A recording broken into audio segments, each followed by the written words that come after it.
Oh, hello. Welcome to episode 74 of the Civil War Breakfast Club podcast. Joined once again by my co host, Mary, a 5-foot Canadian who is too short to drive a rig, so she is protesting by drinking the entire country's supply of Labatt's Blue. I am really a broken truck horn named Darren. Hey, Mary, how are you? Oh my God. First of all, you are more than a broken truck horn. And secondly, I'm 5'2". There, I Oh, finally yeah. admitted my Okay. actual height. Well, congratulations. You finally getting there. So, how However are you? many What's going on? centimaries I am. It's a lot of Santa Marys. So, it's a lot of Santa Marys. So, what's new? How's it going? How's everything going up there in old Canada? I hear a lot of action going on, I see. Yeah, there is. There's a lot of action in Ottawa right now and elsewhere. And, yep, here we are You know protesting. what? There's a lot of action, Mary, is 1860s Southeast Kentucky. But before we get to that, as I am host, I But must ask you the question. I was about to ask you, though, how you're doing. Oh, who cares? I'm fine. It's trying to I be am fine. polite. Of course. So, Mary, that being said, what's the libation for the evening? Tonight I am drinking Ransack the Universe by Collective He's, Arts he's for you out to say. out of out of Hamilton, and I am drinking it out of my George Henry Thomas mug because he is going to figure quite prominently tonight in our episode. And Okay. what, sir, are you drinking? Ooh, thanks for asking. Ooh. I'm drinking, it's called Shindig from Cowbell right here. And that is from somewhere in parts unknown to Canada as well. And I'm drinking it out of my North Civil War Champions mug because this battle we're going to talk about is the first win in the Western Theater specifically, really It anywhere is. for the Union. So It is. I felt it was necessary. So that's where we are. So I gotta jump into this, Mary. We've talked a little bit about the Western Theater, specifically Kentucky in the past. So, while the war is raging in the East, both the Union and the Confederacy are each jockeying for that hopeful control of those 4 border states, right? Yeah. Maryland, Delaware, Missouri, and Kentucky. Mhm. Now, each of those states had their own level of importance for the governments, but Kentucky was the one that both Abraham Lincoln and Jefferson Davis really, really wanted, right? Um, it bordered northern states such as Illinois and Indiana and Ohio, as well as some key southern states like Tennessee and Virginia, right? Now, whichever side controlled Kentucky would gain that key launching pad into the Yep. north or the south via a wide array of rivers and all kinds of ways. Mhm. So, Lincoln personally felt it was important, not just because it was the state he was born in, but all for those economic and military reasons. They had the Ohio River on the Kentucky-Ohio border. It Mhm. was a huge shipping and commerce avenue.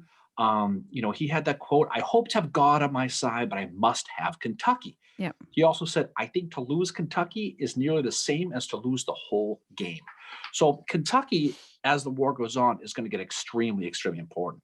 Yeah. Well, they were also the ones that too, they sort of became a Confederate state at some point. Like they were pseudo admitted, like it was divided, but that was also because of the geography, because in the south of Kentucky you had more that they were living the southern lifestyle, and in the north of Kentucky it was more that industrial kind of lifestyle, and they grew different crops as well in both the south Yeah.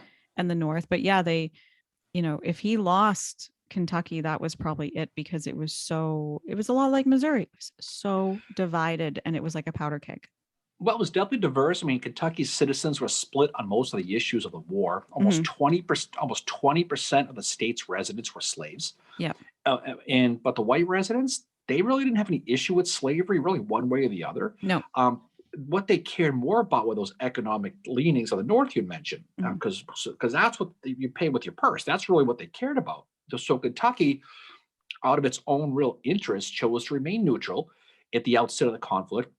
In the spring of 1861, Kentucky Governor, the great Beriah Egg McGoffin, Mary, des- McMuffin. despite his pro-Southern leanings, because he was very much pro-Southern, Yeah. was forced to declare the state neutral as the state legislature dictated it, right?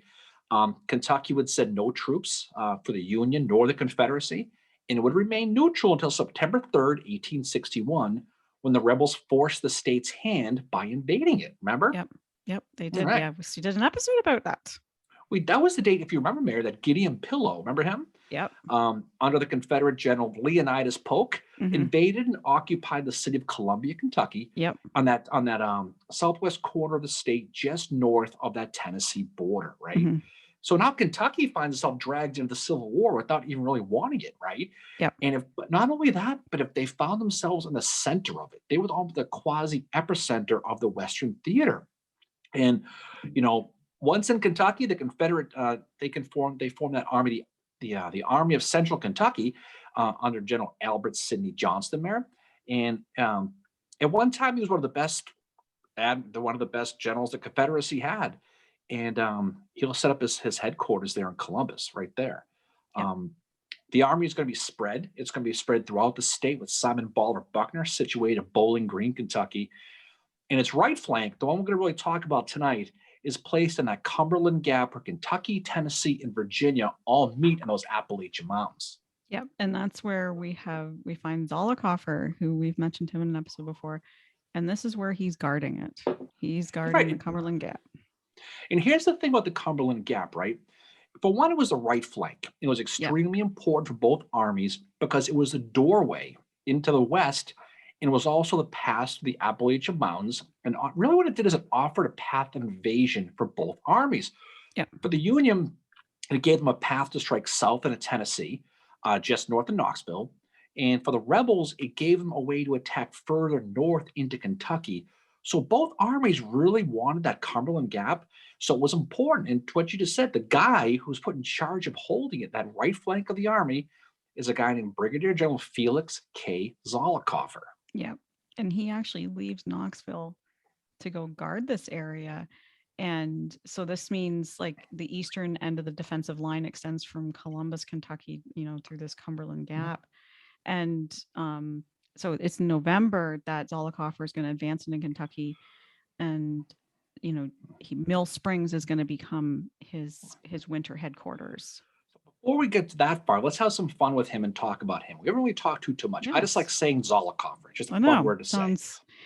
He had a bit of an affliction that will do him He was not very good. It's the exact same affliction I have, except I happen to have. Oh, he was short too? Yes. All right. He was a Tennessean born in Maury, not Mary County, in 1812, and he was a descendant of Swiss immigrants. He became a printer in 1828 after dropping out of Jackson College in Columbia, Tennessee. He would later become a printer at the Knoxville Register, and then he became an editor of the Columbia Observer. So he was kind of a newspaper man, right? In 1835, he married Louisa Pocahontas Gordon, a descendant of Pocahontas married from that Disney movie. That's who he's related to. The Disney movie. He'd get his initial military experience fighting the Seminoles in Florida in 1836 as a second lieutenant in the Tennessee militia. So now he's got a little bit of military experience. Now, after the war, he's going to dabble in politics and become a state senator in 1849 as a member of the Whig Party. He'd be elected to U.S. Congress in 1853, and he would support fellow Tennessean John Bell in the 1860 presidential election, right? So the thing about him, though, when the secession talks started, especially in Tennessee, he actually tried to stop it. He wanted nothing to do with it. Because using his political connections, he was able to join that state's delegation for that Washington Peace Conference there. Mm-hmm. And he was a guy, he did support states' rights, but he wanted no part of secession. So, of course, Tennessee is going to officially secede on June 8th, 1861, and join the Confederacy. Almost immediately after that, Zollicoffer is going to get appointed to the position of Brigadier General of the Provisional Army of Tennessee. And then he'll soon later get the same title in the Confederate States of America. Now, once he's in the Army, now he's on board, right? He wasn't sure of secession. Now he's in. Now he's all in. On July 26, 1861, he and his men are going to be sent to Knoxville, right? Yep. And their job is going to be to suppress the anti-secession movement in East Tennessee, where he became commander of the District of East Tennessee. He would basically arrest anybody, any way he wanted for being pro-union. So this guy did a complete 180 is what he did. Well, it's funny too, when you think about, where he is, that they're arresting these, anti-secessionists, and then flash forward a few years later where we did that episode about Knoxville and where Burnside's there and how the city just completely, like, it will go one way or the other. it's like it's almost like it's divided. So it's interesting to see it this way early in the war, and then at the end of the war when Burnside is occupying it, they're like, oh yay, we're Union again. It definitely was that. But you can see the pieces starting to move on the chessboard, though. On September 15th, Albert Sidney Johnson, he's going to be named commander of Confederate forces in the Western Theater. Now, Mhm. this front we talked about is a long and wide front ranging from the Appalachians all the way to Mississippi, I Mississippi don't know how River, he did somewhere, it. somewhere there's Kokomo in there probably. But he had that big long range. Now, That is so he much would to handle for one he guy, would. right? He would. But he does keep Zollicoffer on as a brigadier commander. So he's not the head anymore. He's just a brigadier general now Mhm. in that district of East Tennessee. Now, Zollicoffer, the thing about him, you could say many things about him. The one thing you can say, he's not passive. And really, even though his job is to hold that crucial Cumberland Gap, he decides he wants to be aggressive. And he's going to move his army, to just a little while ago, from East Tennessee to fight, Union forces on the border in Kentucky, right? Yep. So November 27th, 1861, Zollicoffer is going to cross into Kentucky with 3,500 men who are mostly armed with old, crappy flintlocks or nothing at all. And we'll get Yeah. to that in a little while, how that's going to be an issue. And he'll move west to Mill Springs, Kentucky, a town just south of the Cumberland River. But he'll get there with relative ease. Now, the thing about this thing, though, right? This move to Mill Springs by Zollicoffer is a total YOLO situation. He didn't have permission to do it. And he doubles down on December 5th, 1861. He goes further, crosses his men north over the Cumberland River Yep. to set up his camp at a place called Beech Grove. So now not only has he left where he's supposed to go, he's crossed the river without permission into the over the Cumberland River north, and now he finds himself in a situation where his back is to the river, but he doesn't think it's too big of a deal. There are federal troops nearby in Somerset, Kentucky, Yep. but he thinks it's a good defendable spot. So he's going to set up his winter camp, and he's going to build cabins, DQs, entrenchments, anything he can to hunker down for the winter there in his Beech Grove. Yep. And eventually what happens is the Union kind of gets wind of what's going on, and they're going to send Thomas to go after him, except Thomas is told to go after another guy too, and that's Crittenden, who is Zollicoffer's superior. And if you've heard the name Crittenden before, yes, you are correct. It was his brother Thomas that fights for the Union. This time we are talking General George Bibb Crittenden, his brother, who fights for the Confederacy. You know what's so funny about Zollicoffer, right? He's a confident fellow, Mary. He does what Very. he does. He feels what he does. He goes into South Kentucky. And you know what the first thing he does? He issues a proclamation of the citizens of South Kentucky. He does. And what he doesn't realize about them is that they are very pro-Union in that area. Like, not very far from where he is a church that is a stop on the Underground Railway. Right. So I just happen to have a copy of that thing right here, Mary. It says, "The brigade I have the honor to command is here for no purpose of war upon Kentuckians, but to repel those northern hordes who with arms in their hands are attempting the subjugation of a sister southern state." So he's like yelling by himself at the moon here. Yeah. To your point, he doesn't have a lot of support around him. No. He's a hero. What he has to do with a hero complex is what he has, Mary. Big time. Big time. He must be from Massachusetts. That arrogance, Mary. But real quick, we'll set up his army real quick. Let me know how this whole thing goes. You mentioned Crittenden, right? Yeah. So the district of East Tennessee has about 6,000 guys spread over 2 brigades. Zollicoffer is going to have one. He's going to command the 1st brigade, and a guy named William H. Carroll is going to command the 2nd. They're going to be under control of George Bibb Crittenden, who was chilling in Knoxville, completely unbeknownst to what the hell was going on. Yep. He's under the impression Zollicoffer is just still safely nestled in the Cumberland Gap. So you know what happens? He's going to find out, not only does Thomas find out, but Crittenden does. He's going to find out that Zollicoffer went off the reservation, is now encamped north of the Cumberland River at Beech Grove, and he's pissed. And you can't blame the guy. No. I mean, he must have spilt on his bib. He was so mad. Oh my God. I was waiting for a joke about that so bad. God. But he's gonna immediately tell Yeah. Zollicoffer to get the friggin' hell out of there, Yep. out of Kentucky, move south of that Cumberland River again to back to Mill Springs, because he knew that he was a sitting duck. If the feds ever massed their army, he was completely SOL and JWF, shit out Like, of luck and jolly well, you know what. yep. That's what was going to happen to him, right? So the Northern troops in the area are in the Army of Ohio under Don Carlos Buell, right? Mhm. And he's sitting up in Louisville, and he will get word on December 29th that Zollicoffer's brigade has crossed into Kentucky, into Beech Grove, and he wants him gone. So Yep. everybody wants him gone, right? And who does he bring in? He brings in his one of his division commanders to deal with this annoyance in southeastern Kentucky, George Henry Thomas, right? Yes.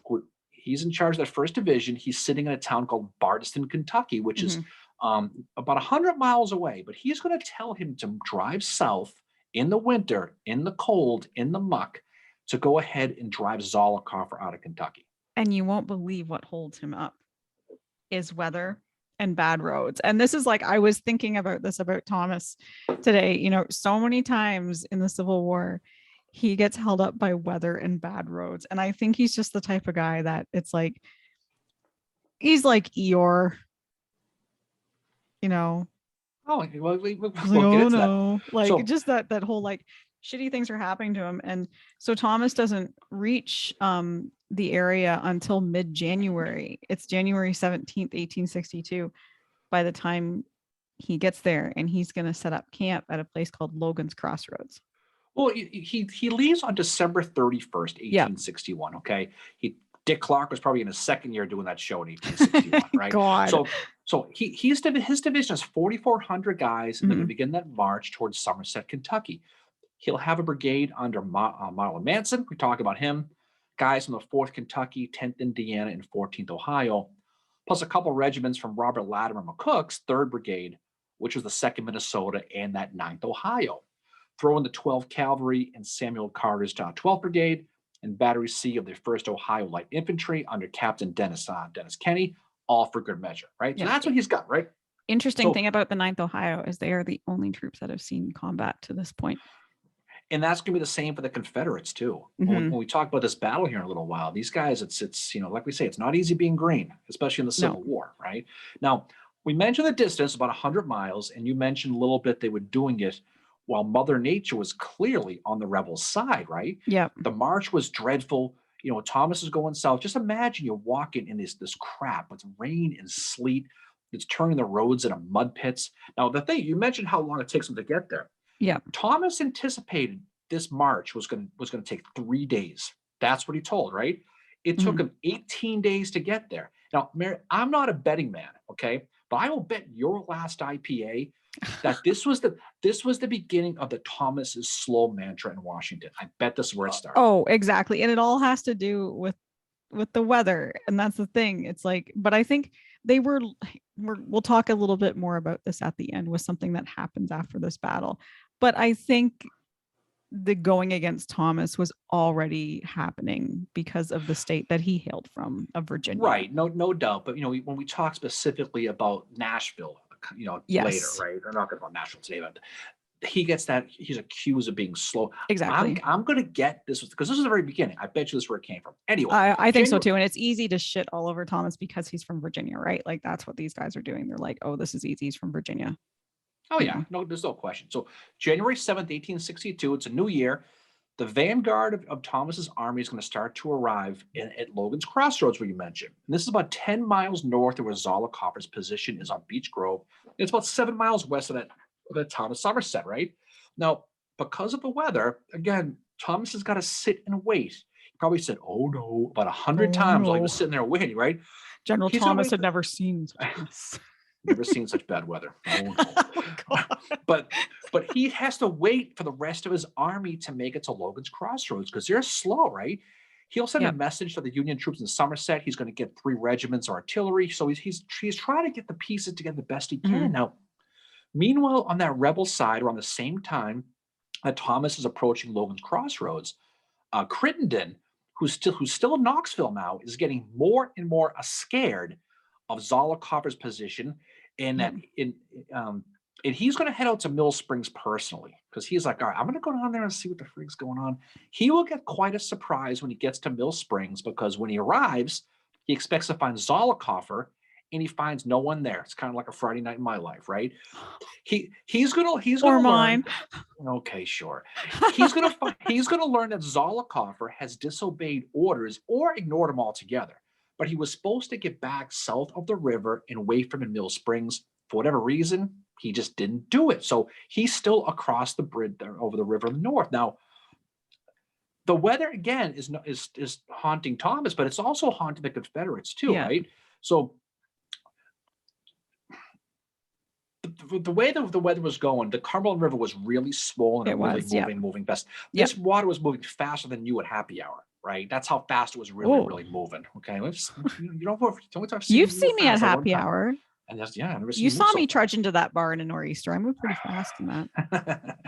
But anyways, but the problem was is that river became so swollen that Yep. even if Zollicoffer tried to get across the river, he can't. He's No. stuck there. So he has to hope for the best, which is going to be an oops, situation. Now, Crittenden, he realizes that Zollicoffer is there, but then he realizes that Thomas's army has not fully arrived yet. No. So he perhaps thinks there might be an opportunity here, right?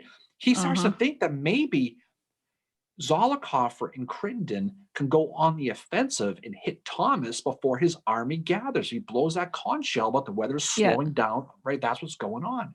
So he's going to have Zollicoffer's brigade march north towards those Union positions at Logan's Crossroads. Yeah. Except what happens is one of Thomas's guys, his name is Schoepf.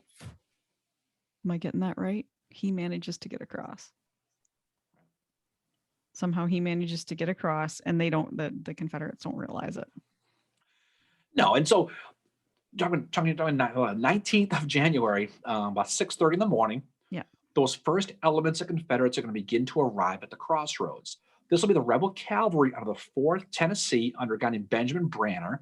In the 5th Tennessee under guess who? Guess what his name who commands the 5th Tennessee Cavalry is, Mary? George McClellan. How about that? Oh Of all my names, God, okay? really? I'm willing to bet the 5th was slower than the 4th when they got there. I bet you the 4th I beat was them going to there. say, did he Just actually my arrive guess. there on time? There's Poor two George McClellan. We McClellans. love McClellan. There's two of them. There's two of them. Okay. And so the rebel cavalry is going to get there. They're going to hit that picket line. Now, the 10th Indiana set up a picket line under William Keyes with 4 companies of that 1st Kentucky Cavalry, commanded by Frank Wolford, right? They're going to set up just on this hill, just outside of the crossroads. Now, these pickets are going to hold back the rebel cavalry, and eventually they're going to get reinforced by the rest of the 10th Indiana. So they got a pretty good line there now, right? With this cavalry engaged with the Indiana men, Crittenden is going to advance Zollicoffer's full brigade with Edward Walthal's 15th Mississippi in the lead. They're going to be the first element. The road still sucks. It's muddy, it's slippery, and the rain was off and on. Many of these troops are all going to start arriving piecemeal. They're all going to get there when they get there. It's like whatever. Now, the other issue too is they're all marching on the single road towards Logan's Crossroads. That was right before that preceded that hill I talked about. Zollicoffer's numbers are more. They will push back that 10th Indiana after a full hour of fighting, and the 10th Indiana is going to scatter down the hill, and they're going to run into this big clearing in front of this woodlot. And in front of the woodlot is this big long fence, this post and rail fence. Yeah. That is going to be right. It's going to have the woods behind them with this field in front of them, right? And that's kind of how it's going to set up. So you got the 10th Indiana is follows back behind the fence. They'll get supported by the 4th Kentucky under Colonel Speed Fry. We'll talk about Speed Fry here in a little bit. And a dismounted cavalry from that 1st Kentucky. Yeah. And it's actually Speed Fry gets brought into the battle because of Colonel Frank Wolford, who falls back to make a defensive stand. And he goes back to the camp of the 4th Kentucky to warn Fry about what's going on. And Fry ends up leading his men in the attack and joins the 10th Indiana, who are struggling because of this ravine that there is running parallel to and in front of their position. And so Zollicoffer has his troops kind of in this ravine, and it's kind of the perfect position for them to kind of knock back the Union forces. So they have that main battle line that's going to be set up on that post and rail fence. Now, the rebels are advancing. And they have that ravine you talked about. Yeah. And Fry sees the 15th Mississippi trying to flank him on his left. And Yeah. he's pissed. He's going to stand up on the fence. He's going to raise his sword. He's going to yell, "Stand up and fight like men," yells the Mississippi men, right? Yeah. Now, the Rebs, seeing battle, like we said, many of them for the first time, are going to be confused and the terrain starts to mess them up. You know what happens with these things. Now, Zollicoffer is leading his brigade and he's up front with a guy named David Cummings of the 19th Tennessee. They're going to be on the far left of the Confederate Army with that 20th Tennessee and the 15th Mississippi on their right. Just imagine how it's going to be set up, right? Zollicoffer is bubbling along, okay? Yep. He starts to get fired from his fronts. And for whatever reason, he thinks it's his own men, right? He's going to ride ahead to see the situation in his front. And who is he going to meet? Fry. He's going to meet Colonel Speed Fry, Yep. the commander of the 4th Union Kentucky, and who, ironically, he rode forward as well to see what the hell was going on. Yeah, he's going out to scout. And I mean, the problem with Zollicoffer is that he's nearsighted, which is what my issue is. And of course, like, I wear glasses, but I don't know that Zollicoffer did. Zollicoffer had also shaved his beard too before the battle, thinking he wouldn't be recognized. Well, he had one thing going against him that you just said. He was nearsighted. He had one thing going for him, and that it was raining. And because it was raining, he had a big white raincoat Exactly. on. Yeah. It made him look like Doc Brown from Back to the Future. Great That's Scott. amazing. Okay? Oh my God. And that's that. And so he rides up. So Zollicoffer is going to meet Fry, and they're going to assume that he's going to assume Fry's a rebel, and orders him to please stop firing on my men. Fry assumes the same thing. He's like, okay, well. He says, "I'm sorry. I would never intentionally fire my own men. I'm sorry about that." So all of a sudden, for some friggin' reason, Captain Henry M.R. Fogg, one of the guys on Zollicoffer's staff, comes riding out of the woods full speed, firing his pistol as the Wild West at Fry, because he knows he's a federal officer. Zollicoffer doesn't, right? So Fry and his men are going to quickly figure out what the hell's going on. And they start firing. And moments later, both Zollicoffer, and Fogg are both dead. Now, Zollicoffer is going to be the first general officer to be killed in the Western Theater. Now, Speed Fry, after the war, Mary, he's going to claim he's the one who shot Zollicoffer. He does. Making the phrase "speed kills" really cool, if you think about it, right? I wonder if that's where that hails from. I'm pretty sure that's where it came from. I think that's exactly where it came. So you can just go ahead and put that on Twitter. I'm going to start talking about that. What? Definitely do it. So, but all of a sudden, once Zollicoffer is down, their troops, knowing their leader is dead, are thrown into all kinds of confusion. They stop advancing on that left front at the rebel lines.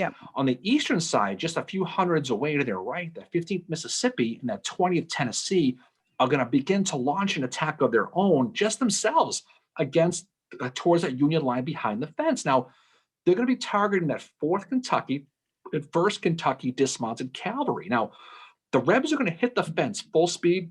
It's going to be so brutal that they're going to be hand-to-hand combat.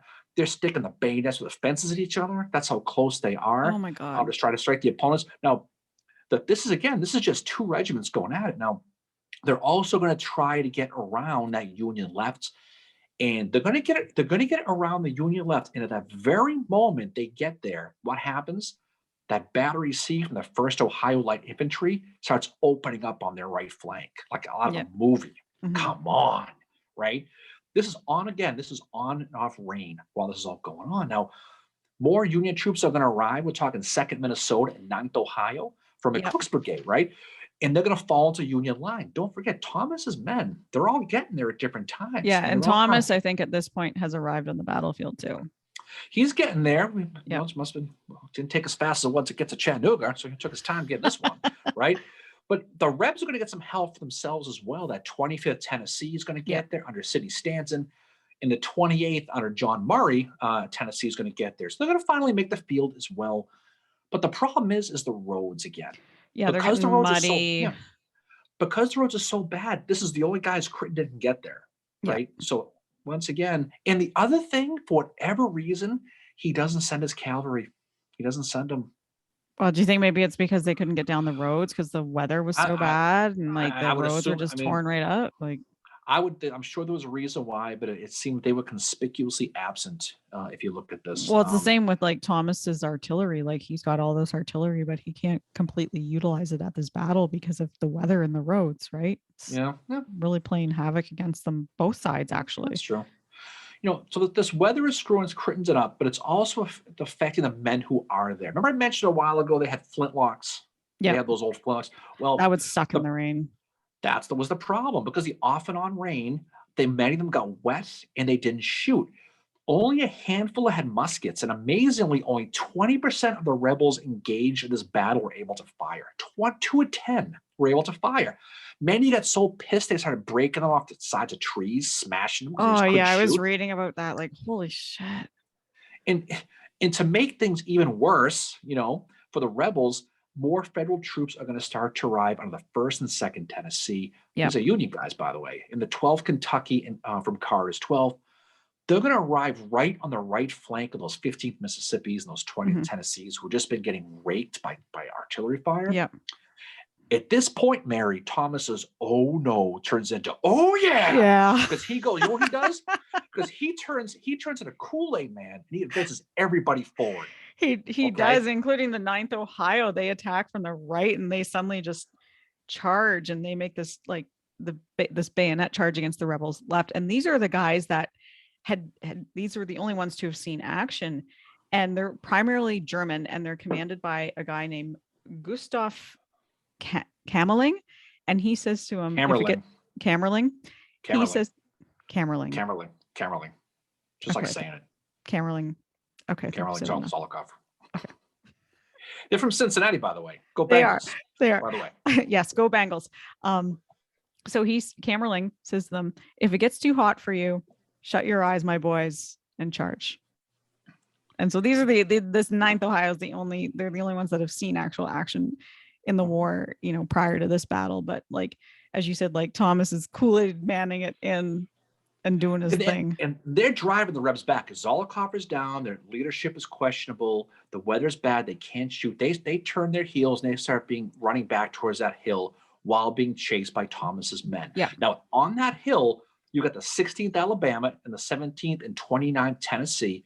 And they're going to start firing volleys at the oncoming blue wave there just to give these other guys a chance to get the hell out of Dodge, right? That rebel retreat is going to turn into an all-out O.O. Howard situation panic run at this point. Yep, I said it, okay? Booker. And that's our O.O. reference for this episode, a negative one? Well, they're going to be running. They're going to throw their guns because they're slowing them down. This is a mass retreat. Now, they've been fighting for 3 hours in the rain with guns that probably were prop guns, okay? So they did pretty good, right? They really were. I mean, it's like fighting a reenactment against one half as real artillery and real ammo. Would be cool, by the way. I'd like to watch that. Right. Yeah, isn't that like in Stalingrad where they were like, here, you take a stick and you take a gun. If the guy with the gun falls, you with the stick throw it down and pick up the gun. Sounds like a great story, Mary. But but the Rebs are escaping back. They're going back to Beech Grove. So at this point, for all practical purposes, Mill Springs, the battle is over. Logan's Crossroads is over. The Rebs are going to get back to Beech Grove, and they're going to get behind those entrenchments that they originally built. Now, Thomas's men, they're not done yet, Mary. They're going to continue to bombard that rebel camp at Beech Grove, as well as a steamboat that's on the river, a rebel steamboat that's sitting there. They're going to take shots at that too. Now, Crittenden, I don't want to say wisely, but he has common sense, realizes that his army is screwed. He orders a full withdrawal across the river, and they do get there. But when they leave behind all their artillery. They leave their supply wagons, their horses, their the Rosewood's DQ gift cards, and all of it. They leave everything back there, right? So when night falls on the 19th, they're leaving and they're leaving everything behind. Yep. And Crittenden is not happy with them. He's not. All. We'll talk about that in a second. Yep. You can tell he's pissed. But dawn on January 20th, the feds are going to slowly creep into that rebel camp, and they're going to realize they discovered that they're all vacated, they're gone. And that Crittenden and his men have safely made it across the river. Somewhere Lincoln's blaming Meade for this. I don't know how, but he probably is. Probably is, yeah, because who's, Scapegoat, Meade. Yep. Uh, when in doubt, But back at Logan's Crossroads, the Union troops, they got to bury 100 dead in this Yep. big mass grave, but they will, out of respect for an officer, take good care of Felix Zollicoffer's body. Hmm. Now, they're going to have it embalmed by a Union surgeon. They're going to send it back to his home, his family, to be buried in a full military honors. He'll get buried back in Nashville, where he is. On his gravestone, Zollicoffer, at Old City Cemetery, Mary, it is inscribed, Hmm. first in the fight and first in the arms of the white-winged angel of glory, with his hero heart at the feet of God and his wounds to tell the story. That's what says in his gravestone. Wow. That's quite So the. now the Union victory, okay, in Mill Spring was a gigantic win for the North. It was propped by the Northern press. It was really their first good news they really had to report about the war. If you think about Yeah. it, they broke that rebel line in Kentucky. It opened up Tennessee for an invasion. All those things we talked about. But as big as it was, it became overshadowed quickly soon later by Fort Donelson and Fort Henry by U.S. Exactly. Grant, right? It did. Yep. And now you mentioned Crittenden, okay? And Hmm. he was pissed off at this loss. So I'm sure you Big got a good time. quote you want to read, right? I do. He said, from Mill Springs and on the first steps of my march, officers and men, frightened by false rumors of the movement of the enemy, shamefully deserted and stealing horses and mules to ride, fled to Knoxville, Nashville, and other places in Tennessee. So he is not very, very happy. But he's also not going to be very, very happy that he doesn't have not much of a career after this battle No, either. he's going to be He's done. Crittenden gone here in a minute, right? Yeah. And now on the other side of the coin is George Thomas, who was doing Hmm. a full end zone celebration at this moment. Oh, And you know big what he time. does? You know who he writes? He writes George McClellan of all people. That's who he Wow. writes. He writes to McClellan, the rout of the enemy was complete. They threw away arms and dispersed through the mountain byways in the direction of Monticello, but are so demoralized, I don't believe they will make a stand short of Tennessee. So that's who he tells. Now, Hmm. um, the casualties we'll talk about, it's pretty light overall. Out of Yep. 4,400 Union guys, they lose about 250. The Rebs are going to lose about 550 out of 6,000. But Yep. the big loss was Zollicoffer. No question. Yep. Um, his death cost the Confederacy a very aggressive young officer and young potential general. Absolutely. Yep. And when you think about the future losses they're going to get, like Sidney Johnson and people like that, Hmm. um, Van Dorn, even if you want to go all the way down to the cavalry, this is a Claiborne. guy. This is right. This is a guy who's another loss. Now, despite this lopsided loss, and this was a hammer and nail ass kicking loss for the Yeah, Confederacy, right? it was very much. And it hardly gets talked about, when you're looking at the Civil War and you're looking at Union victories, like, nobody ever seems to mention Mill Springs Well, you know or, what's so funny? You know how like certain places, like if a general loses, has a bad battle, even if he gets killed, they kind of hush it. But down there, Zollicoffer is still a hero, right? yep. So despite this huge loss, they still consider him an absolute god. There's a large oak tree there was down there, Mary, on the site of his Zolly death. tree. Right. And it was the site of that 100-man trench, too. Yeah. And it's an unofficial monument they call the Zolly tree. Now, in 1902, a woman named Dorothy Burton, not Mhm. Beanpole Burton, Mary, Dorothy I Burton, wish it was Beanpole yeah, Burton. she would place an evergreen wreath around the trunk and begin an annual tradition when this wreath laying was done. It'd be taken over by Troop 79 of the local Boy Scout troop, Mary, and the site is now called Zollicoffer Park. Now, Mm. in 1995, you know what happened? Tree fell down, right? Ooh. Tree went down in a storm. But what happened was May 27, 1996, you know what they did? They found a seedling from the tree and replanted it, and they're growing a new tree. Oh So a my new tree is God, that's growing. crazy. So Zolly Jr. is growing right there. Aw. So they're gonna have the original Zolly tree is gone, but they have a new one growing. So in the end, like we said, the Battle of Mill Spring was a gigantic win for the Union cause. It does get overshadowed by some of these other battles, Yeah. unfortunately.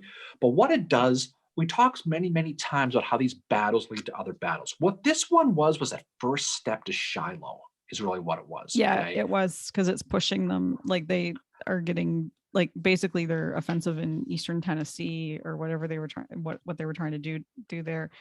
It's a total collapse. So, this big, you see nothing but bad news in the East. Now you've got Yep. Mill Spring happen. Okay. Yep. George Thomas, I mean, you're going to talk about him in a second here. Should Yep. have been a hero, but not so much, right? No. And you're going to have U.S. Grant winning on the other side of the river there, with Henry and Donaldson. And it's going to begin that slow trek that's going to ultimately culminate in Shiloh, which you know what happens in April of the Battle of Shiloh, Yep. 1862.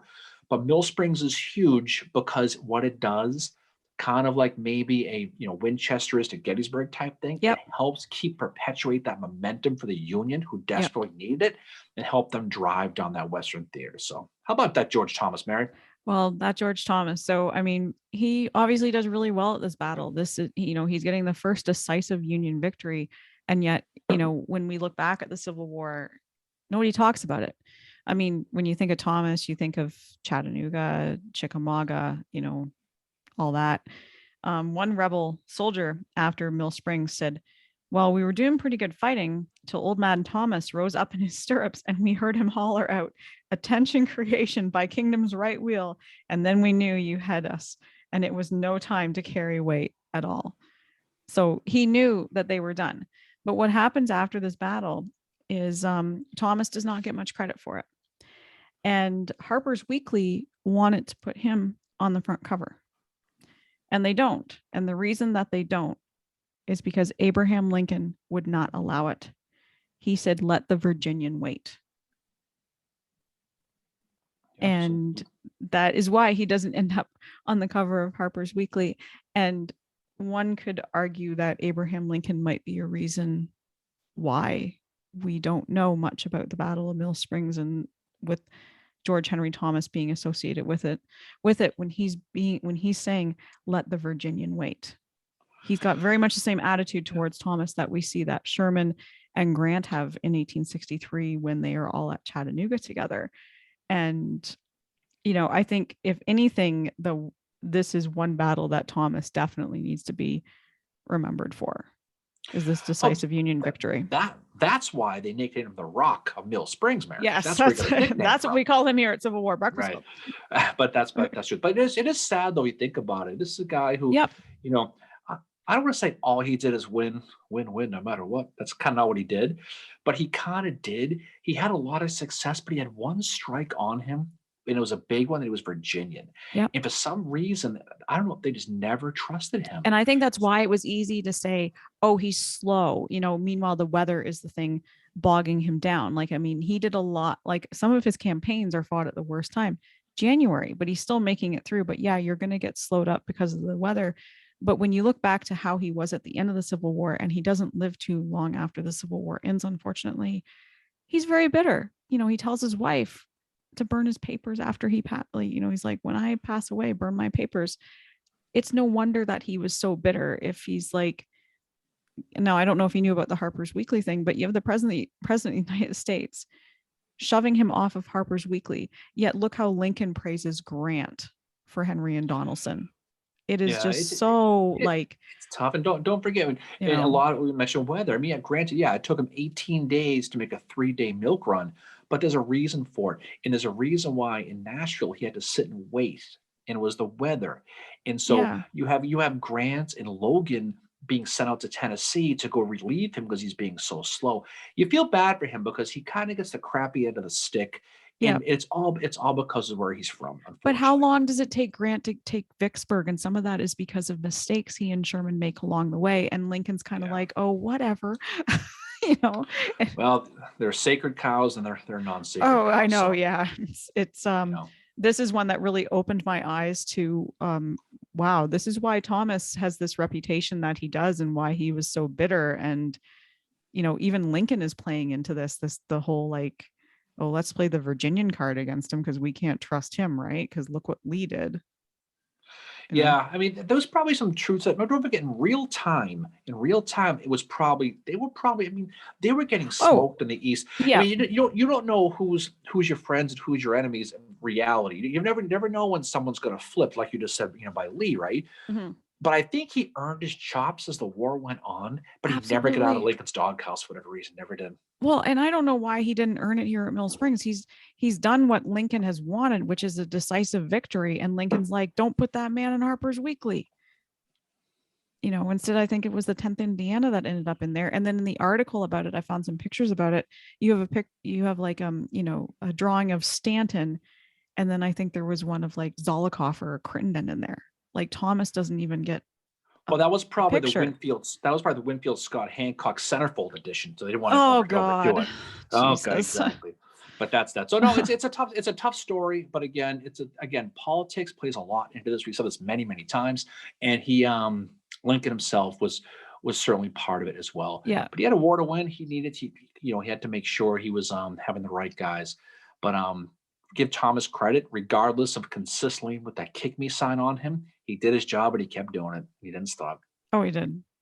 Yep. No, he kept going. And I think it was probably because he felt like, okay, I know what these guys are up to, and I'm just going to keep going. And I don't want to give them any ounce of evidence that I might be for, you know, the other side, or I might deflect or whatever. And he just kept going and going despite that, despite what's happening behind the scenes and all that. Right.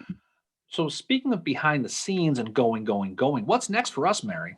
So what's next for us? We have to decide what's next. Oh, What you our mean next you mean surprise. you haven't decided yet? You're I've let given me you a few know. suggestions, and you just need to get back to me on what you want to do.